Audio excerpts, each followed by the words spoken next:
할렐루야. 네, 오늘 이 시간 평강을 누리라라는 제목으로 은혜의 말씀을 함께 나누도록 하겠습니다. 제가 설교할 때, 말씀을 전할 때 진짜 안 하는 게 있습니다.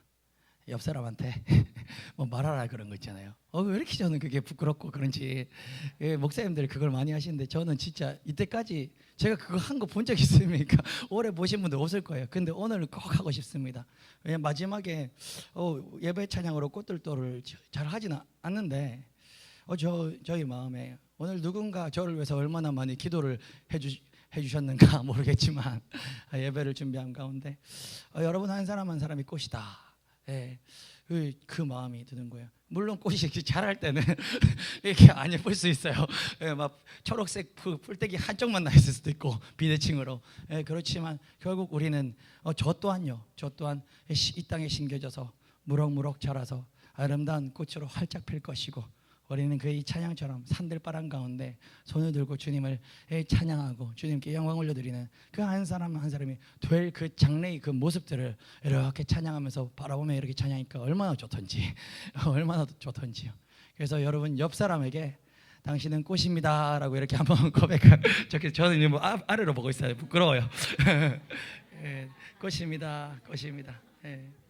우리 모든 진짜 하나님의 귀한 작품이고 하나님이 준비함 가운데 심겨놓으신 꽃입니다. 우리가 그 꽃이 활짝 펴서 우리가 만 백성에게 우리 아름다운 꽃을 보여줄 날이 머지않았습니다. 지금 또 우리가 그러한 간증들이 우리 속에 있지만 앞으로 더욱더 멋지게 우리가 멋진 해바라기처럼 그렇게 주님을 바라보며 우리의 꽃씨를 뻗쳐낼 것입니다.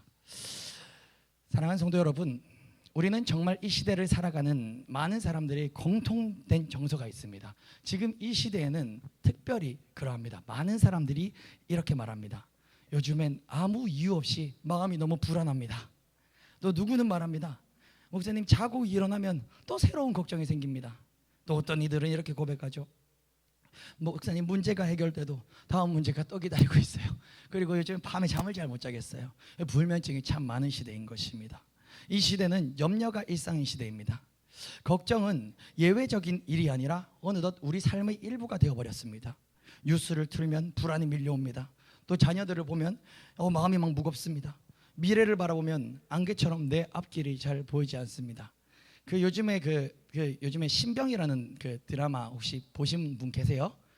우리 성린교회 성도님들은 다 이제 이게 TV를 잘 안 보셔가지고 저도 TV 없는데 이렇게 유튜브로 하나씩 클립씩 봐요. 이렇게. 왜냐면은 제가 또 군생활에 대한 추억이 많아가지고. 근데 그 신병 드라마에서 너무 잘 표현했던데 그 이등병이 계급이 낮은 친구가 자기 전에 이렇게 불을 끄거든요. 그거 1분을 30초를 타이밍 잘못 맞으면 이제 그 불 잘못 끄다고 그 병장에 야 불 켜 해가지고 30분 갈구는 거예요. 그러면 이제 다른 애들 다 못 자니까 이제 얘는 그 다음날 죽는 겁니다. 근데 그 드라마에 잘 재밌게 표현을 했던데 불 끄기 전에 이게 처음에 신병 들어오면 막 놀린단 말이에요. 불 끄기 전에 뭐 개그를 하나 하거나 선임들을 좀 웃기거나 이렇게 하면서 불을 딱 끄는 겁니다. 근데 이제 거기 드라마에서 그렇게 하더라고요. 어떤 이제 이등병이 무슨 병장님 아니면 몇 생활가 소등하겠습니다 하고 딱 이렇게 끄면서 이렇게 설명 잘못했다 그거였다. 이등병이 했는데 이게 되게 실수였어요. 잘 못 느꼈어요. 그래가지고 그 위에 이제 계급 병장이 화가 나가지고 장난으로 일병한테 야 너가 해 하니까 딱 가가지고 딱 이제 불 딱 끄면서 문빛날이, 애가 이름이 문빛날이었어요. 이게 네 미래다 뭐 이렇게 딱 하면서 불 딱 끄는 거예요. 그런 이제 잘못 설명해가지고 네, 처음부터 이러면 안 되는데 그런 이제 장면들이 있습니다. 그런데 이 얘기를 왜 했냐면 우리 미래를 바라보면 마치 그 생활관에서 이렇게 소등할 때 이게 네 미래다 하는 것처럼 정말 이제 미래가 잘 안 보이는 그런 시대를 우리가 살아가고 있다는 것입니다. 이 내용은 조금 틀릴 수는 있어요. 근데 어떤 심리학자들이 연구 결과에 따르면 그런 하루에 그 일반 사람들이 한 생각을 한 6,000개 이상을 한다고 합니다. 저도 제가 생각 그렇게 많이 하는지 몰랐습니다. 그런데 그 중에 한 80%가 부정적이고 그 중에 또 한 90%가 그냥 반복된 생각이 있지 않습니까? 어제 아랫게 했던 거 그 반복된 생각을 계속한다는 것입니다. 그만큼 우리는 부정적인 생각 그리고 반복적인 또 부정적인 생각들 속에서 휩싸여서 우리 마음을 스스로가 이렇게 불안하게 만들고 하루를 불안하게 시작하는 경우가 참 많다는 것입니다. 또 우리는 마음에 무거움을 안고 이렇게 잠에 드는 경우도 참 많습니다. 그러면 우리는 이런 시대 속에서 우리 믿음의 사람들은 도대체 어떻게 살아내야 하겠습니까? 그리스도인들이라 해서 염려가 전혀 없을 수는 없습니다. 우리도 여전히 육신을 입고 이 세상 속에서 살아가고 있기 때문에 여러 가지 상황 속에서 갈등을 느끼고 불안을 느낍니다. 사도 바울은 오늘 이 편지를 빌립보 교회에서 보내면서 이렇게 평강에 대해서 얘기하고 있습니다. 그 이유는 무엇이겠습니까? 이 빌립보 교회 성도들도 예외가 아니었다라는 것이죠. 이들 또한 갈등이 있었고 이들 또한 불안이 있었습니다. 공동체 안에 큰 긴장이 있었습니다. 대표적으로 오늘 본문에 등장하는데 본문에 이름이 딱 나옵니다. 유오디아와 순두계, 이 두 인물이 큰 대립각을 세우고 있었습니다. 그런데 이 두 여인은 굉장한 이 교회의 지도자들이었습니다. 신실한 자들이었습니다. 어떤 한 사람이 못된 사람이 아니라 신실한, 쉽게 말하면 제일 교회 이제 기둥되는 장로 두 분이 둘 다 하나님 사랑하는데 이 두 사람이 안 맞아서 싸우고 있는 거예요. 근데 이게 겉으로 보기에는 작아 보일 수 있지만 이것은 교회의 평안을 뒤흔들 수 있는 깊은 염려였습니다. 또한 그것뿐입니까? 지금 이 빌립보 교회 상황은 로마 제국의 핍박을 받고 있습니다. 그래서 이 교회를 다니는 것, 신앙생활을 하는 것 자체가 불안하고 힘든 그런 상황이었습니다. 그런 공동체를 향해서 바울은 오늘 이야기합니다. 아무것도 염려하지 말라. 모든 일에 감사함으로 기도하라. 그리고 그 결과 하나님의 평강이 너희의 마음과 생각을 지키실 것이다 라고 바울은 약속을 해주고 있는 것입니다. 사랑하는 성도 여러분, 이 본문 말씀은 단순히 마음을 강하게 먹어, 마음 세게 먹어야 돼, 요즘 세상이 쉽지 않아, 녹록지 않아, 이런 응원의 메시지가 아닙니다. 이것은 현실을 뛰어넘는 복음의 능력에 대한 선언입니다. 오늘 본문은 복음입니다. 염려가 삶을 잠식하는 이 시대에 우리는 하나님께 염려를 맡기고 그 대신에 염려 대신 감사함으로 나아가는 길을 우리는 선택하기를 간절히 소원합니다. 오늘 우리는 그 말씀을 함께 붙들고자 합니다. 바울이 보여주는 기쁨과 평안의 비결, 그가 감옥 속에서도 노래할 수 있었던 이유, 그리고 하나님이 우리에게 약속하시는 생각과 마음을 지키시는 은혜를 우리 이 시간 다시 한번 깊이 묵상하며 염려 대신 감사로 살아가는 복음의 삶으로 우리 모두 초대받기를 예수 이름으로 간절히 축원합니다. 아멘. 먼저 첫 번째로 같은 마음을 품으라입니다. 오늘 본문 2절과 3절입니다. 본문은 매우 현실적입니다. 이름까지 언급된 두 사람, 유오디아와 순두계가 등장합니다. 그들은 바울이 복음에 함께 수고한 자라고 부를 만큼 그렇게 헌신적이었던 여인들이었습니다. 그러나 복음에 함께 수고한 그 두 여인은 지금 마음이 갈라져 있습니다. 그들에게 바울은 이렇게 권면합니다. 2절입니다. 함께 읽어볼까요? 시작. 내가 유오디아를 권하고 순두계를 권하노니 주 안에서 같은 마음을 품으라. 아멘. 이 말씀의 중심이 무엇입니까? 바로 주 안에서입니다. 여러분, 우리 여기 모인 이 몇 명 안 되는 성도님들도 다 다릅니다. 생각이 다 다릅니다. 우리는 다른 곳에서 살아왔고 정말 다른 가치관과 다른 음식을 먹으며 그렇게 살아오다 이곳에서 만났습니다. 그래서 성격도 다르고 방식도 다르고 표현도 다릅니다.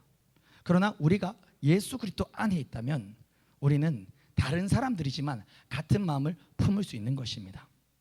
같은 마음이란 것은 동일한 성격 아니면 동일한 스타일, 동일한 기호를 얘기하는 것이 아닙니다. 같은 마음은 복음을 향한 중심, 그것만 같다면 우리 모두는 같은 마음이 되는 것입니다. 그래서 교회라는 것은 나랑 잘 맞는 사람들끼리 어울리는 공동체가 아니라 나랑 진짜 다른데, 진짜 지독하게 곽건선님이랑 오집사님처럼 다른데 근데 예수 때문에 결혼할 수 있는 거, 예수 때문에 하나 될 수 있는 거, 그것이 바로 복음, 그리고 그것이 바로 공동체라는 것입니다. 제가 지난 수요일 날 이렇게 설교할 때 이혼 숙녀 캠프 맞아요? 예, 이혼 숙녀 캠프 그거 한번 얘기한 적이 있습니다. 그때 절약부부, 제가 이제 이름 또 찾아왔어요. 절약부부라는 사람들이 등장을 했어요. 예, 그때는 이제 아마 언제 방영한 건지 몰라요. 저는 유튜브로 짧게 봐가지고. 근데 그때는 처음 이제 그 방영을 하면 이게 이게 몇 주에 걸쳐서 하나 봐요. 그래서 처음 방영을 하고 제가 본 거였어요. 처음 방영할 때 이 남편이 얼마나 막 소리를 지르고 여자를 패고 막 그러는 걸 제가 보고 수요일 날 제 설교 때 얘기하자. 야, 그 정도는 이거는 이성의 수준이 아니라 그 정도는 귀신 들린 것 같다. 제가 이 시대가 그렇게 무서운 시대다라고 얘기를 했는데 너무 궁금해가지고 그 다음 화를 제가 찾아봤다는 거 아닙니까? 그래서 이름이 절약부부라는 것도 찾아왔다는 것입니다. 두 번째 화인지 모르겠고 하여튼 그 다음에 시리즈를 봤는데 두 번째 화는 늘 이제 처음에 뭐 아내를 보여주면 그 다음에 이렇게 처음에 이제 이렇게 아내의 피해 영상을 보여주면 두 번째 화에서는 이제 일주일 동안 남편 욕 되게 먹고 두 번째는 반대로 다른 상대방의 피해 사례를 쫙 포커스를 맞춰서 보여주는 것입니다. 와, 그런데 정말로 와, 어떻게 이런 가정이 있나 싶을 정도로 이게 폭력은 어떻게 해서든 정당화될 수는 없지만 죄송합니다. 와, 맞을만 했다. 라는 진짜 제가 이런 표현을 어떻게 감히 쓰겠습니까? 그 맞은 사람 앞에서 말이죠. 와, 근데 패널들도 다 경악을 금치 못하는 거예요. 이 영상을 보니까 제가 지난주에 남편이 그 정신 나간 사람인 줄 알았다. 왜냐하면 남편이 여자 좆 때려놓고 기절하고 톡까지 했는데 그 여자가 깼을 때 내가 이혼 숙려 캠프 신청했으니까 이혼하자는 소리 하지 말고 거기 나가고 나서 결정해 이렇게 했다라고 말하지 않았습니까? 그게 너무 이해가 안 됐거든요. 다음 화를 보니까 그게 이해가 되더라고요. 그 다음 화를 보니까 제가 세상에 그런 부부의 모습은 처음 봤어요. 뭐냐면 여자는 재혼이고 남자는 초혼이었는데 제가 봐도 남자가 약간은 그 세상을 사는 센스가 조금 모질라 보이긴 해요. 걸음걸이나 말투나 이런 걸 보면. 근데 그 상담사가 이제 남편을 상담을 할 때 남편이 눈시울이 이렇게 붉어지는데 이 얘기를 하더라고요. 아내한테 그루밍을 당하고 오랜 세월 살아서 지금 검사 결과 그 IQ 지수가 조금 낮게 나올 수는 있다고. 근데 당신 그렇게 부족한 사람 아니라고 이렇게 남편이 글썽글썽거리더라고요. 근데 보니까 그루밍 당한 거 맞더라고요. 그 남편이 되게 착한 사람이에요. 보니까 되게 원래 착한 사람이에요. 왜냐면 드라마 설교할 내용 하려는 거 하는데 이어집니다. 너무 걱정하지 마십시오. 우리 목사님 이제 어느 순간 또 설교 강단에서 자꾸 이상한 소리 한다 하지 시험 들지 마시고. 보니까 어떤 내용이 수모님, 남편이 자기 애가 아니잖아요. 근데 그 애가 그 엄마보다 남자하고 애착 관계가 훨씬 깊은 거예요. 애가 늘 남자하고 같이 장 보러 가고 남자가 낮잠 잘 때 애가 그 남편 품에서 이렇게 안겨서 자는 거예요. 엄마 품에서 안겨서는 안 자도. 그러면서 그 남편이 인터뷰를 할 때 자기는 가정만을 지키고 싶다. 내가 이 가정이 생기면서 진짜 이 가정을 지키고 싶다고 결심을 했다. 이 애를 보면 뭐 사랑스럽다. 근데 그게 느껴져요. 왜 보니까는 여자가 어느 순간 남편의 정이 만장이 다 떨어진 거예요. 그러면서 남편을 이혼해 주기를 계속 바라면서 극한까지 몰아붙였더라고요. 그러니까 제가 이런 점을 봤어요. 뭐 라면을 먹어, 여자는 라면 먹고 남편은 밥 먹었나? 근데 먹고 싶냐고. 이 절약 부부가 여자가 극한으로 절약을 하거든요. 먹고 싶냐고. 한 입 달라고. 안 줄 거라고. 말 잘 들으면 주지 뭐 이러다가 마지막에 있잖아요. 다 먹고 면발 하나도 없는데 국물 한 5숟가락 남은 거 요거 주고. 그거는 약과예요. 아직 놀랐죠. 그리고 그 식사에서 아들하고 다 같이 밥을 먹었는데 아들이 밥 남긴 거, 와이프가 한 5숟가락 남긴 거, 이 모든 잔반은 남편이 먹어야 돼요. 안 먹으면 큰일 나는 거예요. 그날에 이제 난리 나는 거예요. 여자가 먼저 때렸더라고요. 힘은 약하지만 안 먹으면 난리 나는 거예요. 그리고 이제 아기가 밥 먹다가 여기 식탁에 뭐 양배추 한 조각을 흘리면 그건 무조건 다 먹어야 돼요. 충격적인 장면은 만약 식사가 끝나고 이제 식탁에 또 애가 먹다 보면 빵 부스러기가 떨어졌지 않습니까? 여자가 안에 와가지고 완전 조교예요. 여기 빵 부스러기 있잖아. 하면 남편이 어디? 아이고 그래? 하면서 그걸 입에 집어넣더라고요.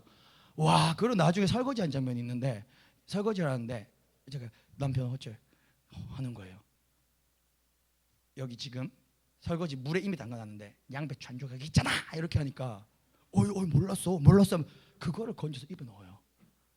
그래도 그 남자는 이혼당하기 싫어서 사는 거예요. 그러다가 어느 순간 이제 차이면 확 돌아가지고 때린 거죠. 야, 이게 이래서 이게 목회자가 상담을 할 때는 양쪽 말을 다 들어봐야 돼요. 근데 제가 이 얘기를 왜 하는가? 옛날부터 부부 클리닉인 사랑의 전쟁. 이 제가 진짜 애청자였거든요. 예, 옛날에 제가 금요기도를 안 다녔을 때 부모님 가시고 저 혼자 이제 집에 있을 때 그때 부부 클리닉 그 시간에 합니다. 그럼 좀 그거 보고 기다리는 거예요, 부모님을. 그래서 중고등학교 때 제가 부부 클리닉 많이 봤습니다. 그거 19금이었지 싶은데 저는 중고등학교 때 마스터를 했어요. 예, 근데 그걸 보면 지금 방송들도 보면 느껴지는 것이 있어요. 뭔가 하면 결국은 다 보면 만날 이유가 있어서 만났구나 싶어요. 진짜로 누가 하나 되게 잘난 사람이 되게 못난 사람 구제해 준 게 아니라 만날 이유가 있어서 만났구나. 이게 근데 염세적이거나 패배적인 얘기를 하는 것이 아닙니다.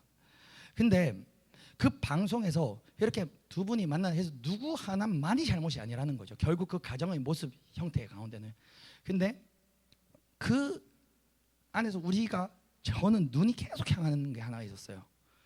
남편도 아니고 아내도 아니었습니다. 다 상처가 있겠죠. 사실은 상담을 하는데 아내가 어릴 때부터 상담 내면 검사를 하니까 상담사한테 자신은 세상에서 가장 불행한 가정에서 지금까지 컸다라는 거예요. 자신도 가장 세상에서 불행한 가정 가운데 커서 결국은 결혼을 해도 이렇게 그런 가정이 만들어지게 되는 거예요. 그러니까는 보니까는 근데 남편도 또 잘못을 한 게 또 있어요. 보통 제가 이제 그걸 마스터하다 보면 어떤 게 보이는지 아시면 이제 통계치가 보여요. 보통 남자들은요 돈이나 여자 문제로 거짓말을 해서 여자한테 속을 썩여요. 이 여자도 그 속상함이 있더라고요. 남편이 또 처음에 결혼할 때 거짓말을 했어요.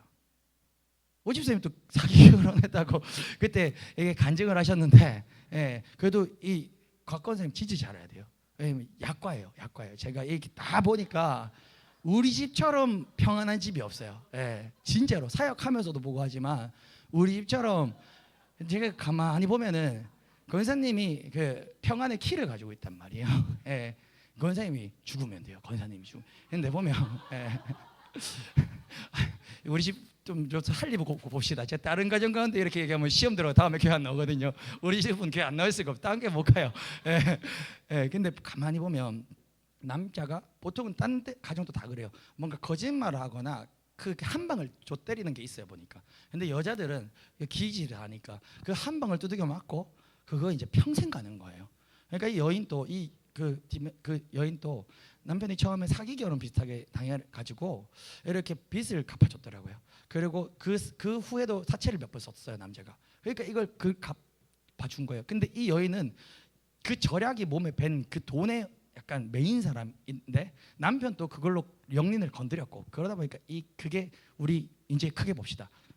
마귀는요 영린과 영린을 건드리게 해요. 그래서 그 가정이 파탄이 이르게 된 거죠. 그러니까 여자는 이제 그 다음에 왜 그렇게 독하게 했는가? 그 여인도 처음부터 그렇게 태생적으로 못된 사람이었겠습니까? 한이 맺히다 보니 그 다음에 왜 계속 못 되게 했냐면 인터뷰를 하는데 너무너무 이혼하고 싶어서 그게 도저히 이혼을 안 해주니까 이렇게 극한까지 이렇게 하면 이혼해줄까봐 정말로 근데 여자는 이혼하고 싶어서 나왔더라고요. 그래서 그렇게 이루어졌더라고 가정의 모습이. 야, 그러니까 근데 결국은 제 눈은 누구한테 향하나? 애요. 결국은 애가 보여요. 애가. 결국은 주로 이 이혼의 레퍼토리가 다 비슷한데 남자는 돈이나 여자 문제로 아내를 속입니다. 아내는 그 속았음에 한을 품고 평생을 살면서 계속 복수를 하면서 짜잘하게 복수를 하면서 몰아붙이는 거예요. 남자를 극한까지. 그러면은 또 남자는 어느 날 폭발을 해가지고 때리고 그럼 여자는 또 맞았다는 한이 하나 더 추가돼가지고 또 이제 더 갈고 닦아가 더 쪼아붙이고 더 밀어붙이고 그 가운데 그 가정 가운데 무엇이 자라고 있습니까? 나무가 한 그루 자라고 있습니다. 미움, 시기, 원망, 질투, 복수. 아이는 그 현장 가운데서 그 열매들을 보고 자랍니다. 아이는 부모님이 싸울 때마다 방에 뛰쳐들어가 귀를 틀어막습니다. 아이는 부모님이 싸울 때마다 버버버버 몸을 떱니다. 그리고 그 아이는 나중에 자라서 그 엄마가 자기도 세상에서 가장 불행한 가정에서 자랐다라고 하는데 결국 가장 세상에서 또 불행한 가정을 만들어낸 것처럼 그 아이가 또 그렇게 되지 않겠습니까? 결국 이 모든 스토리를 보면 죄와 악의 대물림이라는 것을 우리는 볼 수 있는 것입니다. 여러분 근데 한 가정이 같은 소망을 품고 하늘 소망을 품고 살아간다면 그 가정이 얼마나 아름답겠습니까? 다 다른 사람이 만났는데 우리 목표치가 같아요. 기질은 다르고 성격은 다르고, 어떤 사람은 좀 털털하고, 어떤 사람은 정확하고, 어떤 사람은 대충대충이고, 어떤 사람은 완벽하고, 어떤 사람은 좀 그래도 대충대충이 나쁜 것만, 성격이 또 좋으니까 대충대충 친구도 대충대충 잘 사귀고, 어떤 사람은 정답이 탁탁탁 완벽하고. 다 달라도 복음이면 하나 될 수 있는 거예요. 복음이면 서로가 충족시켜 줄 수 있는 거예요. 복음이면 대충대충 살면서 친구 많은 사람이, 야 친구 불러가지고, 야 우리 아들 목회한다고 그냥 뭐 와봐라 하면 뭐 간판 딱 생기고, 싱크대 딱 생기고, 또 정확한 사람이 복음으로 하나 돼가지고, 또 목회자, 아들 목회자, 또 직선적인 얘기할 수 있는 사람 누가 있겠습니까? 야, 말실수 자꾸 요즘에 하는 것 같은데, 제가 기도할 때 옛날에 자꾸 우리 주위 백성들 은혜를 주옵소서 했다가 또 혼나가지고, 왜 자꾸 백성이라 하냐고, 성도지 그래가지고 이제 백성 안 쓰잖아요. 이렇게 해서 서로가 맞추어가서 주의 복음으로 연합되어가며 완벽한 가정이 될 수 있는 거 아닙니까? 그러니까 우리는, 제가 오늘 우리 다원자매가 올 줄 알고 이렇게 설교를 준비한 게 아닌데, 정말 중요한 포인트가 있어요. 누구를 만나야 되는가? 진짜 설교 원고에 있어요. 나는 올지 몰랐어요. 내가 올 때마다 막 이런 결혼 설교를 하는 게 아니라 원고에 적혀. 그래서 청년들에게 결혼 특강을 할 때 가장 중요한 점이라고 적혀 있어요. 자, 정말 청년들이 결혼할 때 가장 중요한 것 뭐냐면, 제가 이건 무조건 안 빠지고 강의를 하는 부분인데요. 내가 죽도록 사랑하는 남자, 내가 죽도록 사랑하는 여자를 만나서 결혼하는 게 아니에요. 사랑하는 사람 만나서 결혼하는 건 맞는데요. 이걸 분별해야 돼요. 신창원이 어리니까 신창원이 모르죠. 유영철이는 알아요? 유영철이 알죠. 그 교도소에 있는 유영철이도 자기 여자친구한테는 진짜 목숨 걸고 잘해요. 왜냐면요, 그 범죄자들이나 그 절제가 안 되는 애들이 연애를 하면 더 목숨 걸어요. 진짜 절제가 되는 사람들은요, 이렇게 연애를 할 때도 이게 절제가 돼요. 이게 결혼을 할 사람 이제 어느 정도 알아가다 결혼할 때가 되면 이제 점점 더 잘하는 건데, 이 쾌락적인 사람들 있잖아요. 이 동물적인 사람들은요, 좀 꽂히는 그 순간이 제일 잘해요. 그 다음에 점점 못해요. 유영철도 자기 여자친구한테는 최선을 다했다. 그것을 명심해야 돼요. 근데 사람의 사랑에 빠지면 엔돌핀은 길어봐야 2-3년이에요. 이걸 우린 기억해야 된다고요. 그래서 내가 그냥 정말 감정에 너무 빠져서, 야, 이 사람이면 내 전부를 맡겨도 되겠다 하고 딱 결혼해서 보면, 결혼 시작부터 이제 지옥이 펼쳐질 수 있어요. 그러면 어떤 청년들 어떤 결혼을 해야 되는가? 같은 곳을 바라볼 수 있는 사람, 같은 곳을 바라보고 걸어가면요, 반드시 의찬 청년 앞으로 나와보세요. 이건 제가 청년 결혼 특강 할 때 사실 몸으로 보여주거든요. 앞으로 여기 올라와도 돼요. 신발 신고 올라와도 돼요. 의찬 청년이 저기서 저랑 이제 남녀 연애를 하는데, 우리가 서로에게 빠져서 결혼을 하게 되면 우와 막 끌려서 이렇게 와요. 야 이렇게 살다 보면 좀 나중에 땀도 나고 부대끼고 서로 막 미워지고 하면 나중에 어떻게 되냐? 끝까지 가요. 이렇게 가요. 이렇게 서로에 빠져서 결혼하면. 자, 근데 만약에 우리 의찬 청년이랑 저 일로 가까이 하면, 거기 있어요. 우리가 남이고 다르지만 저기 나무가 예수 그리스도의 복음이라고 생각해 봅시다. 우리가 함께 같은 방향을 보고 한 발걸음 나아간다면 한번 가볼까요? 가다가 쭉 들어가면 돼요. 결국 어떻게 되겠습니까? 마지막에 저기 나무에서 우리는 만나게 됩니다. 그것이 바로 결혼이에요. 그것이 바로 결혼이어야 해요.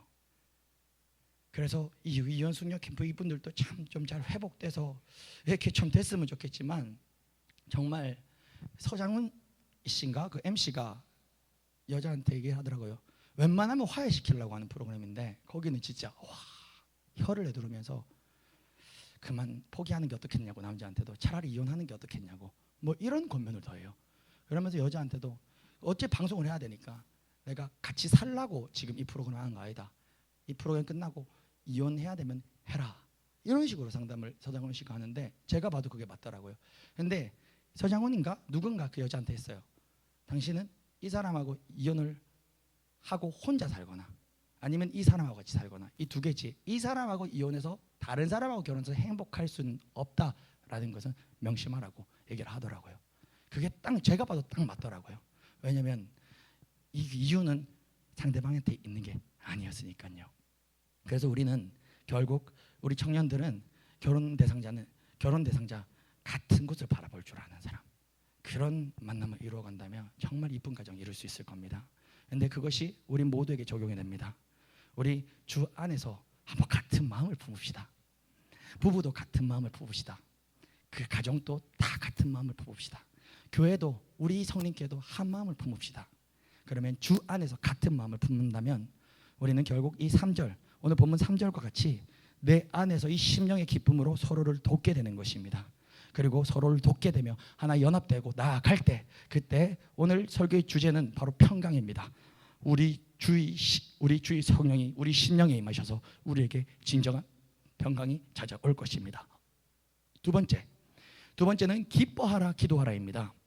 상황과 환경으로 기뻐하라고 하지 않습니다.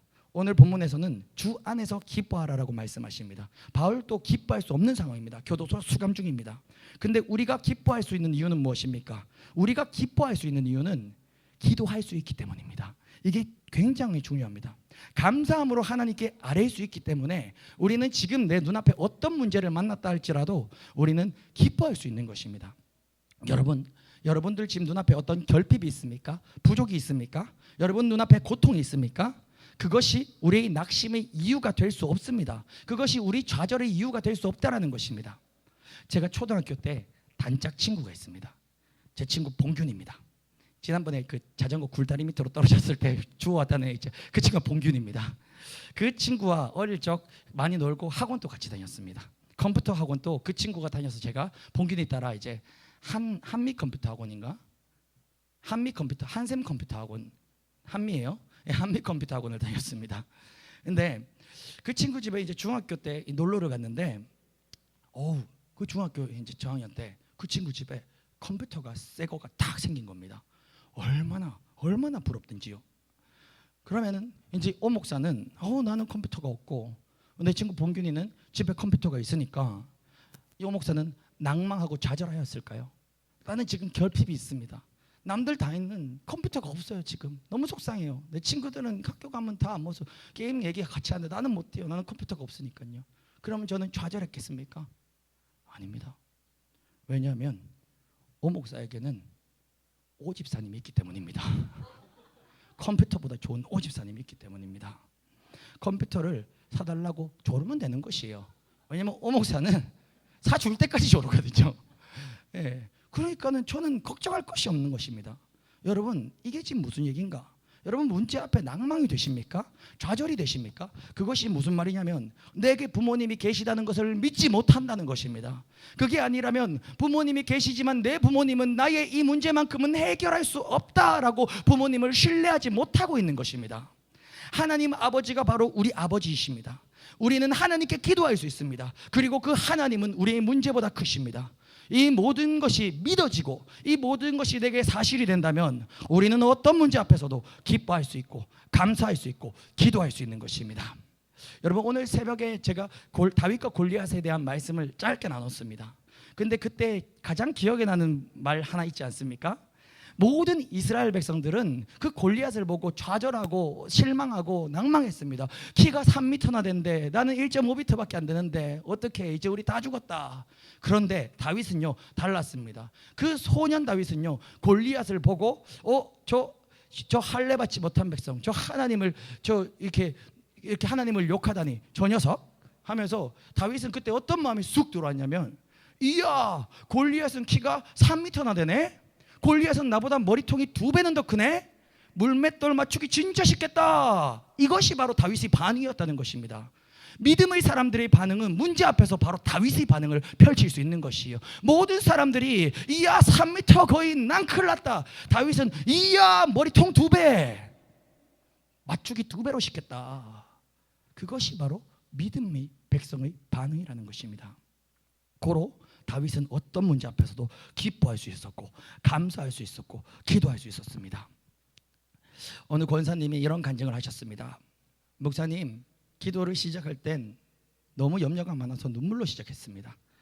그런데 기도가 끝날 땐 문제는 그대로였지만 제가 감사로 마쳤습니다. 제 마음이 달라졌습니다. 이것이 바로 오늘 본문 7절에서 말하는 축복입니다. 모든 지각에 뛰어난 하나님의 평강이 너희 마음과 생각을 지키시리라. 문제가 해결되기 이전에도 하나님께서 우리의 마음과 생각을 먼저 지켜주시는 것, 이것이 바로 진짜 평강입니다. 하나님은 문제를 즉시 해결하시기보다 우리의 마음과 생각을 먼저 지키시길 원하십니다. 문제가 해결되어서 평강이 찾아오는 것보다 문제는 여전하지만 내한테 먼저 주님을 신뢰함으로 평강이 찾아오는 것, 그것이 바로 더 큰 믿음이고, 그것은 마치 한나가 여전히 뱃속에 아기가 없는데 엘리 제사장의 얘기를 듣고 확신함으로 기쁨으로 근심을 끊어내고 이제 집으로 돌아갔던 그 장면과 동일한 것이죠. 그 믿음을 보시고 하나님은 문제도 결국 해결해 주십니다. 하나님의 평강은 환경을 초월한 지킴의 은혜라는 사실을 우리 모든 성도님들 기억하시길 간절히 소원합니다. 아멘. 마지막 세 번째입니다. 8절을 한번 보십시오. 바울이 무엇을 생각해야 할지 구체적으로 알려줍니다. 8절에서 4장 제 8절에서 끝으로 형제들아, 이제 바울이 무엇을 생각할지를 얘기합니다. 무엇에든지 참되며 무엇에든지 경건하며 무엇에든지 옳으며 무엇에든지 정결하며 무엇에든지 사랑받을 만하며 무엇에든지 칭찬받을 만하며 무슨 덕이 있든지 무슨 기림이 있든지 이것들을 생각하라. 여러분, 생각은 단순한 감정이 아닙니다. 생각은 우리의 믿음의 방향을 결정합니다. 하나님의 말씀에 근거한 이 생각의 훈련은 우리를 불안에서 건져주는 것입니다.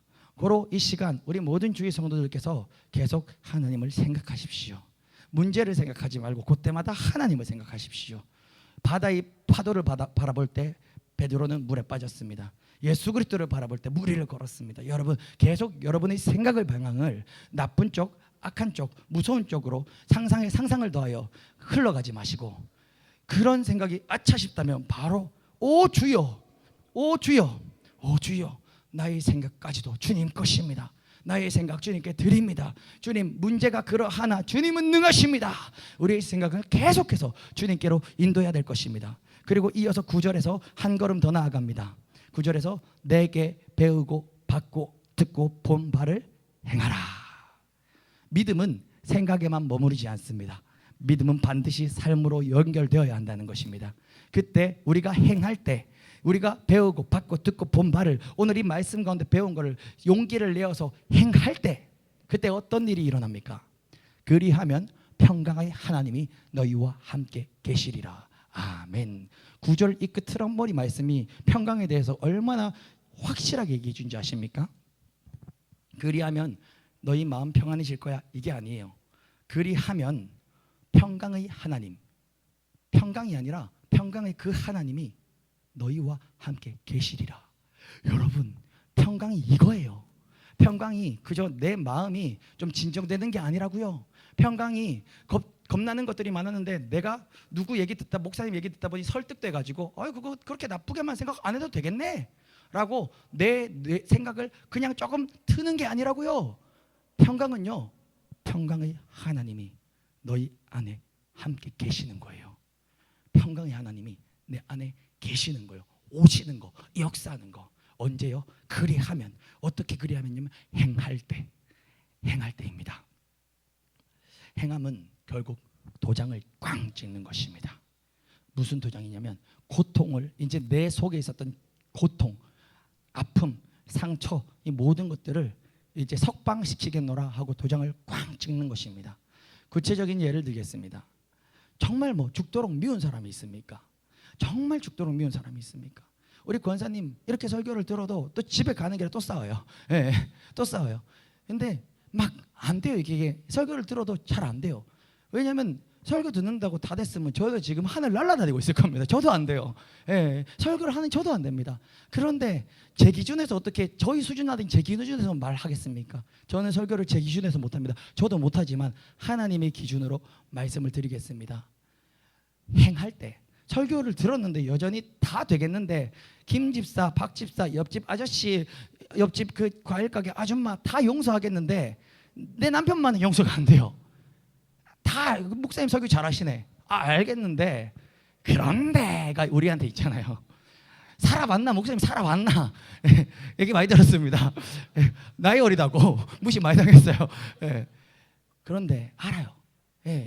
그럼에도 불구하고 복음 때문에 행해버리면 그게 내 마음에 그 도장을 꽝 찍고 고통을 석방시켜버리는 것이라고요. 그렇게 하면 이제 오랜 세월 나를 구속해오던 복수, 증오, 고통, 그것은 그 사람을 석방시킬 때 진짜 내 안에 평강이 찾아오는 것이에요. 성령 하나님이 나의 미움의 나무, 질투의 나무, 원망의 나무, 이것을 가지껏 이론이 아니라 전기톱을 들고 싹 잘라버리고 끊어낼 때 성령 하나님이 내 안에 내주 역사하시고 그 평강이 평안해야지가 아니라 너무 평강이 와요. 그냥 잠이 잘 와요. 그냥 어떤 일이 있어도 든든해요. 그냥 겁이 안 나요. 그것이 바로 평강이라는 것입니다.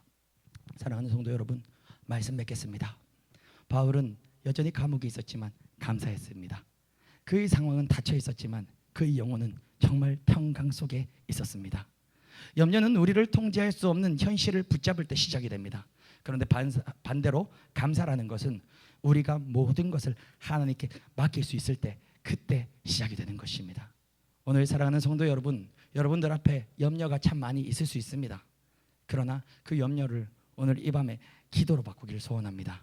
그리고 주 안에서 기뻐하십시다. 하나님이 평강이 여러분의 생각과 마음을 지키실 것입니다. 그리고 그 성령 하나님은 지금도 여러분들과 함께 계십니다. 아멘.